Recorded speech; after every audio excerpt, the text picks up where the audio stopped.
Hi everyone, welcome back to my channel. अगर आप channel पर नए हैं तो चैनल को सब्सक्राइब कर लीजिए, वीडियो को लाइक कर दीजिए और नोटिफिकेशन बेल आइकन को प्रेस कर दीजिए।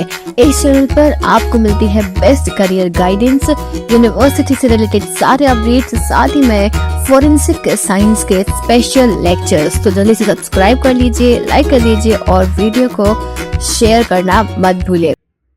Hi everyone, welcome back to my channel. I hope you all are doing good. तो बहुत ही इम्पॉर्टेंट सेगमेंट जिसके बारे में काफ़ी सारे स्टूडेंट्स जो है बार बार मुझे मैसेज कर रहे थे कि NFSU के प्रीवियस ईयर पेपर्स के बारे में आप कब वीडियो बनाएंगी। तो देखो, मैं आपको एक बात बता दूं कि आपको प्रीवियस ईयर पेपर्स में 2022 के 2022 के जो पेपर हैं वो ऑलरेडी मेरे चैनल पर अपलोडेड है, तो वो आप चेक कर सकते हो। NFSU के नाम से एक जो है यहाँ पे प्लेलिस्ट बनी हुई है, उस प्लेलिस्ट पर जाके आप चेक कर सकते हो। अब हम इस बार जो सॉल्व करा रहे हैं वो है 2023 के, यानी इस साल जो एग्जाम हुआ था उसके मैं आपको प्रीवियस ईयर पेपर सॉल्व करा रही हूँ। एक बहुत इंपॉर्टेंट चीज कि भाई NFSU के पेपर्स मिलेंगे कहाँ, ऐसा लोग पूछते हैं कि NFSU के प्रीवियस ईयर पेपर्स कहाँ मिलेंगे, तो आपको कहीं नहीं मिलेंगे। क्यों नहीं मिलेंगे? क्योंकि ना तो इनकी वेबसाइट पर अवेलेबल है, ना ही ये लोग कहीं पर जो है अपने पेपर की कोई बुक वगैरह निकालते हैं। अब मुझे कहाँ से ये पेपर मिले हैं? जितने भी स्टूडेंट्स ने एग्जाम दिया था, ठीक है, 2023 जो स्टूडेंट्स ने एग्जाम दिया था, जो जिन्होंने एडमिशन ले लिया है NFSU में, उन सभी ने क्या किया था, उन सभी ने मुझे क्वेश्चंस बताए थे कि मैम ये क्वेश्चंस जो हैं वो एग्जाम में पूछे गए थे। तो मैंने यहाँ पर आप सभी के लिए पूरा एक कलेक्शन प्रिपेयर किया हुआ है, ठीक है, जिसमें बायोलॉजी के जो क्वेश्चंस हैं वो, फोरेंसिक साइंस के क्वेश्चंस, फिजिक्स के क्वेश्चंस, केमिस्ट्री के क्वेश्चंस, इस तरीके से मैंने सेगमेंट्स बनाए हुए हैं। तो डेली बेसिस पर आपको जो है वीडियो मिलती रहेगी।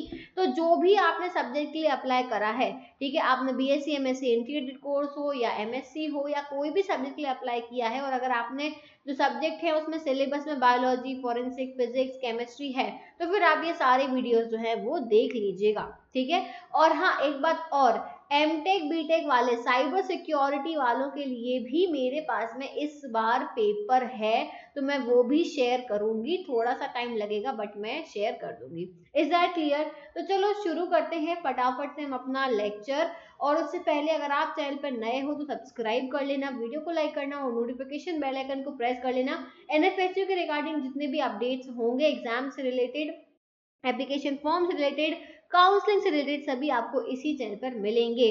साथ ही में आप मेरा बायोलॉजी चैनल भी सब्सक्राइब कर सकते हो, और यहाँ पर आपको फोरेंसिक साइंस के लेक्चर्स भी मिलते हैं। तो चलो शुरू करते हैं। सबसे पहली चीज मैं आज के इसमें शेयर करने वाली हूँ आपके साथ में बायोलॉजी के क्वेश्चंस, और ये प्रीवियस ईयर पेपर के क्वेश्चंस ही हैं जो ऑलरेडी एग्जाम में आ चुके हैं। तो सबसे पहला क्वेश्चन यहाँ पे है, dash and dash used bacterial gene to perform the first successful rDNA experiment, ठीक है, रिकॉम्बिनेंट DNA एक्सपेरिमेंट सबसे पहले किसने परफॉर्म किया था? और चार ऑप्शन है, Weddell and Tetam, Baruch, Bloomberg और मिलमैन, फिर कोहेन एंड बोयर। तो आंसर इसका जो है वो है Stanley Cohen and Herbert Boyer. इन्होंने 1973 में सबसे पहला रिकॉम्बिनेंट DNA एक्सपेरिमेंट किया था, और जिसमें उन्होंने बताया था कि आप एक जीन से जो है मल्टीपल कॉपीज बना सकते हो। ये चीज इन्होंने परफॉर्म की थी, ठीक है। अब इसके बाद में दूसरा क्वेश्चन आता है, the most common solidifying agent used in micropropagation is, माइक्रोप्रोपोगेशन में सॉलिडिफाइंग एजेंट कौन सा यूज होता है? तो यहाँ पे चार ऑप्शंस हैं, मेनिन, डेक्स्ट्रिन, अगार और जेलेटिन। तो आंसर है जेलेटिन, सॉरी अगार, ठीक है। अगार के साथ में एक और भी एजेंट है जो सॉलिडिफाइंग एजेंट सबसे ज्यादा यूज होता है, दैट इज फाइटाजेल, ठीक है। तो हो सकता है कि इसकी जगह ये वाला ऑप्शन भी हो सकता है अगार की जगह, तो मैंने आपको बता दिया फाइटाजेल जो है वो भी सॉलिडिफाइंग एजेंट की तरह यूज किया जाता है इन टिश्यू कल्चर, ठीक है, टिश्यू कल्चर में। Is that clear? अब इसके बाद में थर्ड क्वेश्चन पर आते हैं। Third question is, which of the following about CRISPR Cas9 is correct? CRISPR Cas9 is correct. It is a tool which is designed to detect TB, It is a unique technology that enables geneticists and medical researchers to edit part of the genome. It is a fungal DNA. It is defense mechanism of bacteria against the fungi. तो इसका correct answer जो है question number 3 का वो है option number 2. It is a unique technology that enables geneticist and medical researchers to edit part of genome. Genome के किसी part को एडिट करने के लिए जो टेक्नोलॉजी का यूज करते हैं वो ये आपकी टेक्नोलॉजी है. Clear. Next question. The genetic material of SARS COVID virus जो था 2 इज SARS-CoV-2 इज, इसका जेनेटिक मटेरियल क्या था? Double standard DNA, single standard DNA, double standard RNA, single standard RNA. ये 4 ऑप्शंस आपको दिए गए, तो इसका आंसर है single standard RNA. Option number 2 is the right answer. Next question, 5th.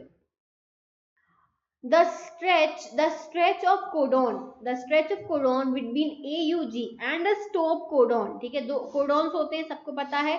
सबसे इंपॉर्टेंट आपको यहाँ पे चीज दिख रही होगी कि डीएनए वाला जो चैप्टर है आपका 12th क्लास में, जो डीएनए का सेगमेंट है उससे बहुत सारे क्वेश्चंस पूछे गए हैं, तो इसको आप बहुत अच्छे से प्रिपेयर कर लेना. क्वेश्चंस देखने से आपको यही आइडिया लगता है कि सबसे ज्यादा जो पोर्शन है वो किस पार्ट का, किस टॉपिक का कवर किया गया है. तो यहाँ पूछा है the stretch of the codon between AUG and the stop codon is called, क्या बोलते हैं हम इसको? ऑप्शंस हैं reductant, degenerate, open reading frame या कॉलिनरेटरी. तो ऑप्शन नंबर 3 जो है open reading frame is the right answer of this question.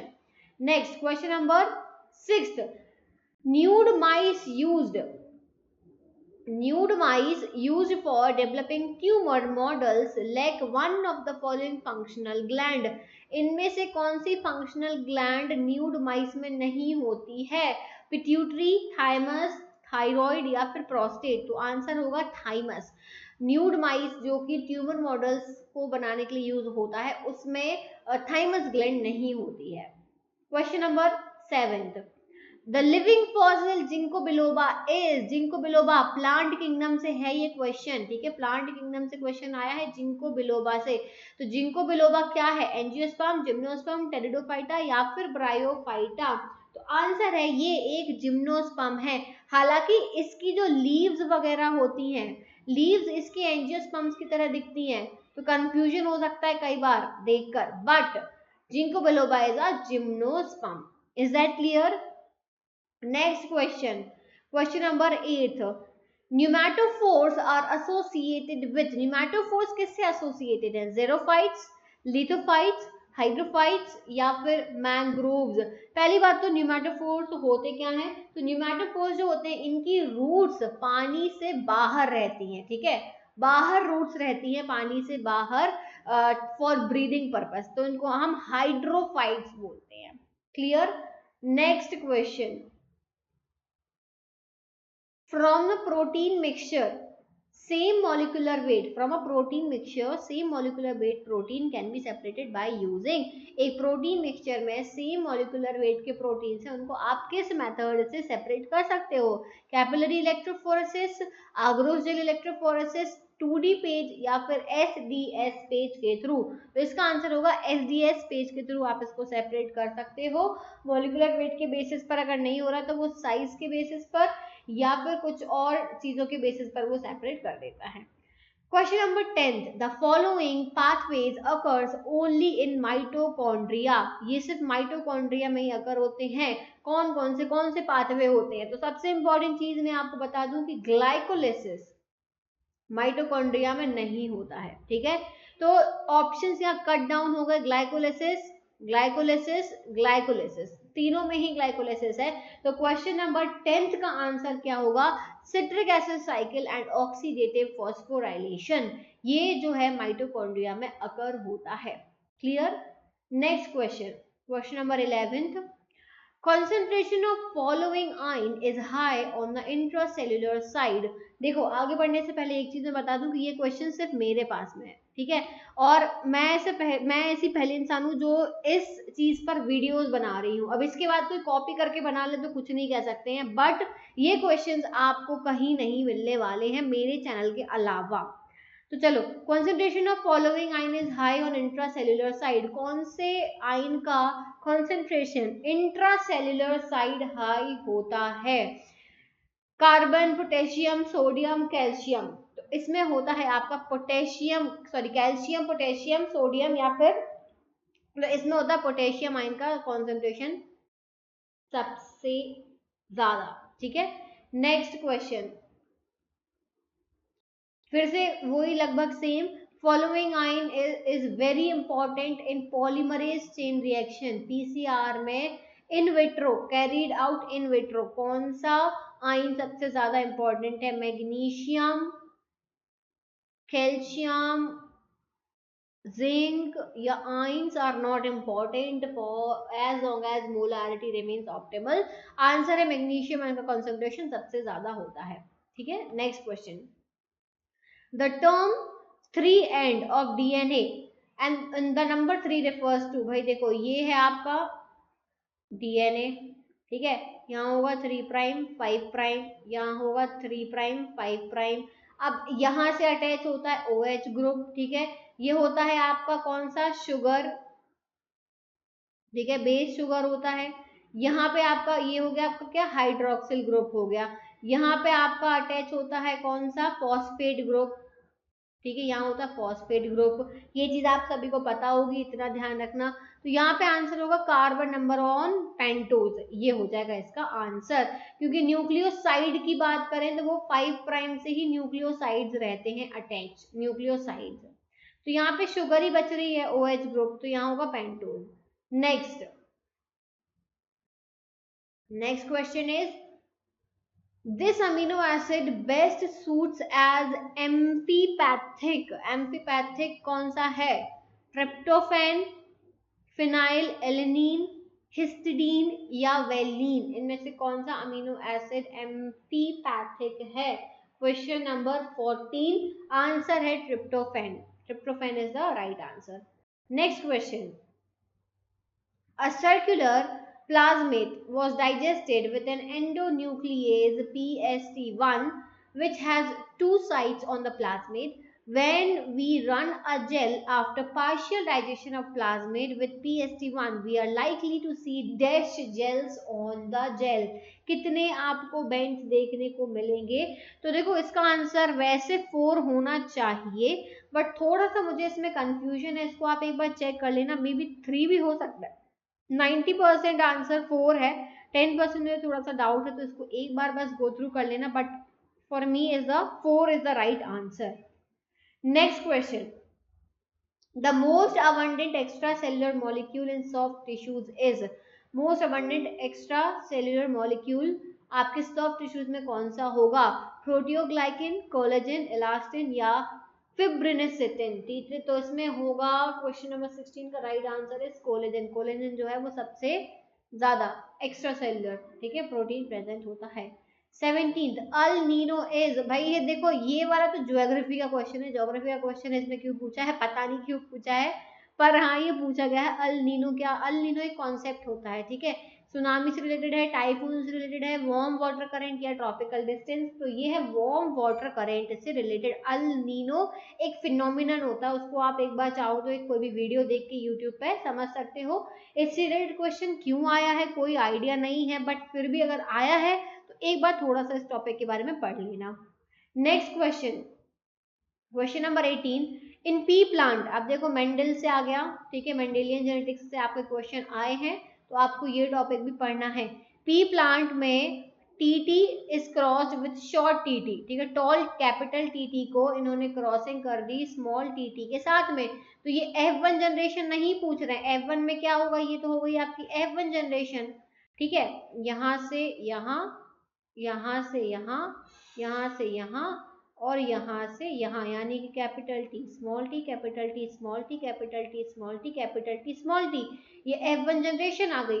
अब हम F2 निकाल लिए जनरेशन, तो हम F2 जनरेशन के लिए क्या करेंगे? यूनिट स्क्वायर बनाएंगे, ठीक है, तो हम क्या करेंगे इसमें? Capital T small T, capital T small T, ठीक है, क्रॉसिंग कर दो भाई, क्या आ जाएगा? T T T T T T और टी टी। तो यहाँ पे क्या, दो टॉल हो गए, दो शॉर्ट हो गए, रेशियो क्या आ गया 1:1। आंसर क्या होगा F2 जनरेशन में 1:1 इक्वल 50-50% आपको यहाँ पे मिल रहा है। चलो नेक्स्ट आओ अब क्वेश्चन नंबर 19 पर। The dark reaction of photosynthesis is not totally independent of light. जो डार्क रिएक्शन है फोटोसिंथेसिस का वो सिर्फ लाइट पर डिपेंडेंट नहीं है। ऑप्शंस है because the initial reaction happens in light, the reaction is inhibited by light, the reaction utilises the product of light reaction, it occurs during day. Question number 19, इसका answer है option number 3, the reaction utilise the product of light reaction. ठीक है, next question. SARS COVID virus 2 जो है, SARS CoV-2 genome size approximately, भाई इससे बहुत questions पूछे गए हैं 2023 में। जो ये अपने कोविड के वायरस हैं इनके बारे में अच्छे से पढ़ लेना, कौन कौन से टाइप के थे, कौन कौन से इनके वेरिएंट निकले थे, किसकी क्या साइज थी। तो 2 क्वेश्चन आ चुके क्योंकि इससे, तो इस साल भी आ सकते हैं। तो इसकी जीनोम अप्रोक्सीमेट साइज कितनी है, तो वो है 29 KB। एक्चुअली में ये 26 से लेके 30 के पास में मेंशन रहता है, इसलिए मोस्ट अप्रोक्सीमेट ये ऑप्शन जो है वो करेक्ट लग रहा है। ठीक है, next question number 21, which of the following will make plasma membrane more fluid. Plasma membrane को मोर फ्लूइड कौन बनाता है, तो वो बनाता है कोलेस्ट्रॉल। कोलेस्ट्रॉल प्लाज्मा मेम्ब्रेन को ज्यादा फ्लूइड बना देता है। Next 22, jellyfish breathe through. Jellyfish किससे ब्रीदिंग करती है, बुक लंग्स है, गिल्स हैं, डिफ्यूजन या स्पेरिकल्स। तो इसमें लंग्स नहीं होते हैं, गिल्स भी नहीं होते हैं, स्पेरिकल्स भी नहीं होते हैं, ये डिफ्यूजन, स्किन के थ्रू डिफ्यूजन प्रोसेस से ब्रीदिंग करती है। इसमें कोई भी स्पेशल ऑर्गन प्रेजेंट नहीं होता है। Next question, vacuole in plant cell. Vacuole, plant cell के वैक्यूल में क्या नहीं है, lacks membrane and contains air, lacks membrane and contain water and excretory substance, is a membrane bound and contain storage protein and lipids, is membrane bound and contain water and excretory substances. क्या है इसमें, question number 23, so it is a membrane bound and contains water and excretory substances, which is option number 4. Last question, question number 24, through which structure cytoplasm of neighboring cells are connected, cell wall, middle lamella, plasmodesmata या cell membrane। तो option number 20, question number 24 का answer होगा plasmodesmata से connected होते हैं। चलो, तो ये थे बायोलॉजी के क्वेश्चंस, ये था पार्ट 1 NFSU के क्वेश्चन पेपर का, प्रीवियस ईयर क्वेश्चन पेपर्स का। इसके अलावा और भी वीडियोस आने वाले हैं, मेरे पास काफ़ी सारे क्वेश्चंस का कलेक्शन है, मैं धीरे धीरे रेडी कर रही हूँ और भी मैं कलेक्ट करती जा रही हूँ जितना भी मुझे पता चल रहा है। तो आपको प्रीवियस ईयर क्वेश्चन जो है वो सिर्फ मेरे ही चैनल पर मिलेंगे और कहीं नहीं मिलने वाले हैं, तो चैनल को सब्सक्राइब करना मत भूलिएगा। So thank you so much for watching this video, I will see you soon in the next video, till then take care, bye bye.